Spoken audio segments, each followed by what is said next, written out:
Turning now to the group that instigated the Covington incident, the Black Hebrew Israelites. Here they are in Washington, D.C., yelling at the high school students.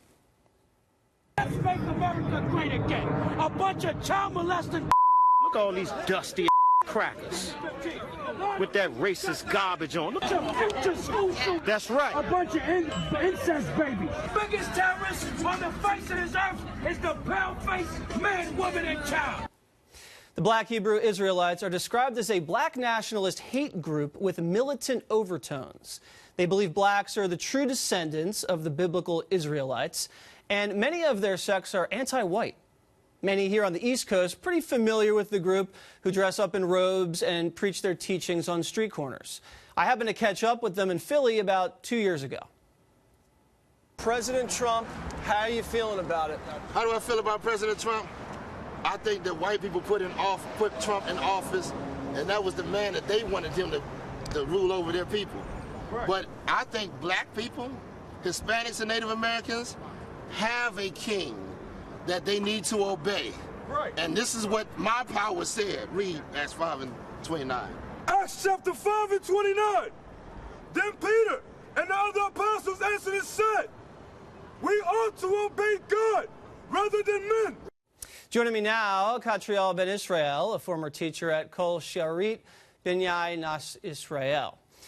I don't think I got the pronunciation exactly correct, but I did my best. Now, you heard the sound coming from people in your organization yelling at these high school students. Do you think that was appropriate? Well, first of all, that organization that you speak of is not representative of the whole nation of Israel. We're descendants by seed, by heritage of this people called Israel. So you condemn these people that were hurling that kind of hateful language at the students? Well, I don't know if it's quite hateful. It wasn't quite hateful. Crackers, incest babies, child molesters. What do you consider that, love? Well, they have a way and style that they bring their message to the people. What's that message, though? That's a hateful message. That's their style.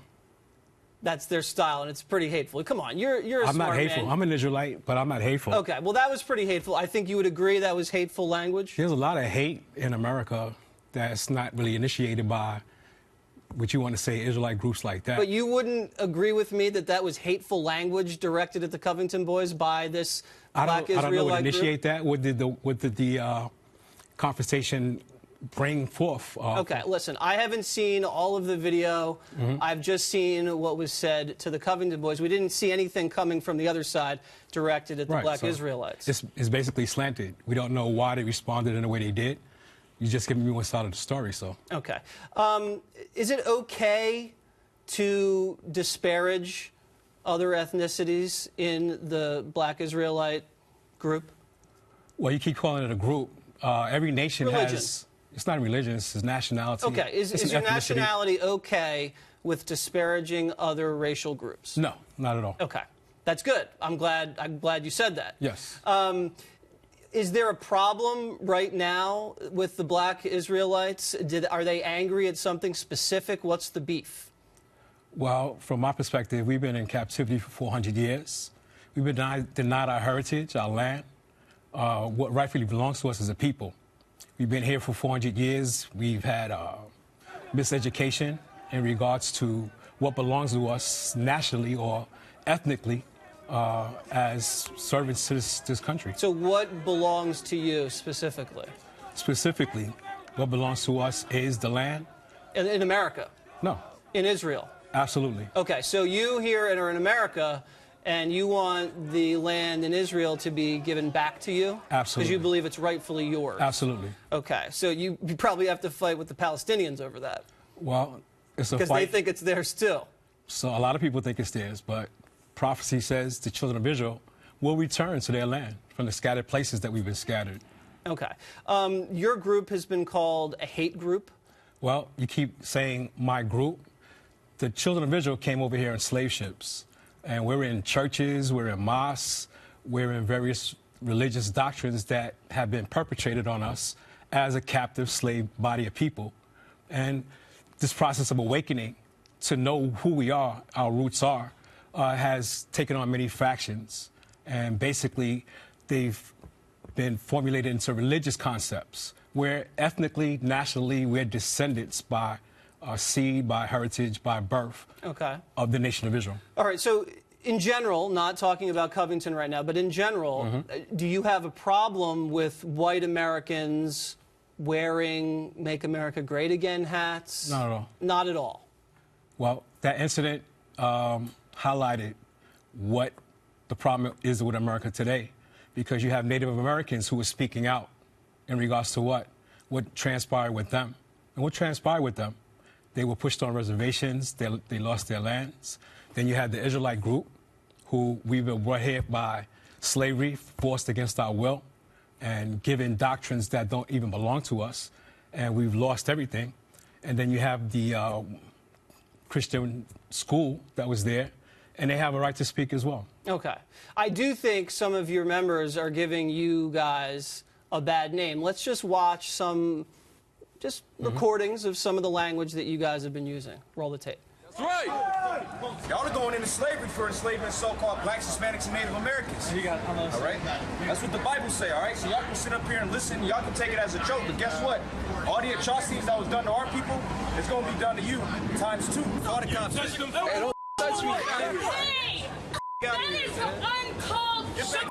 Get out of here. That's right.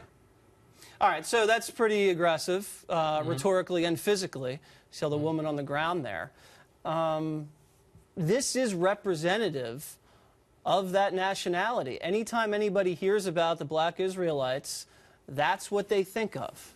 Now, I know you're saying that, you know, they don't speak for everybody, but they actually do, because that's all everybody sees.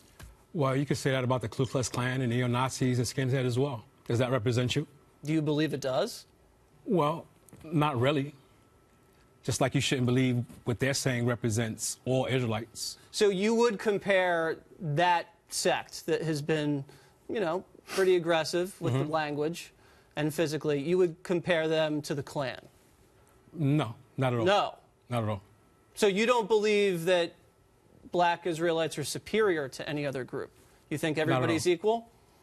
Absolutely. We're all nations on the earth. Okay. We made our mistakes, and we paid for it. And every other nation is going to do the same thing. If you become immoral and corrupt and decay, there's a price to pay. Lastly, what do you think about this Nathan Phillips, this Indian activist who was banging the drum? I think he has a right to speak his mind and stand up for his people. His land, his language, his culture has been taken away violently, and they have every right, like everybody else that's here, to speak their minds. Okay. I mean, do you think that the son should pay for the sins of the father? Yes. Okay. So if my father, shot someone, I should pay the price? If he's still in a crime family, yes. Okay. What about someone's great-great-great-great-great-grandfather shot an Indian who shot at him with a bow and arrow? You think they should pay the price? The great-great-great-great-great-great-grandson? If that people is being denied what rightfully belongs to them, then something has to be done. All right. Well, we disagree on that. Thank you very much. I appreciate you coming in. No problem. All right.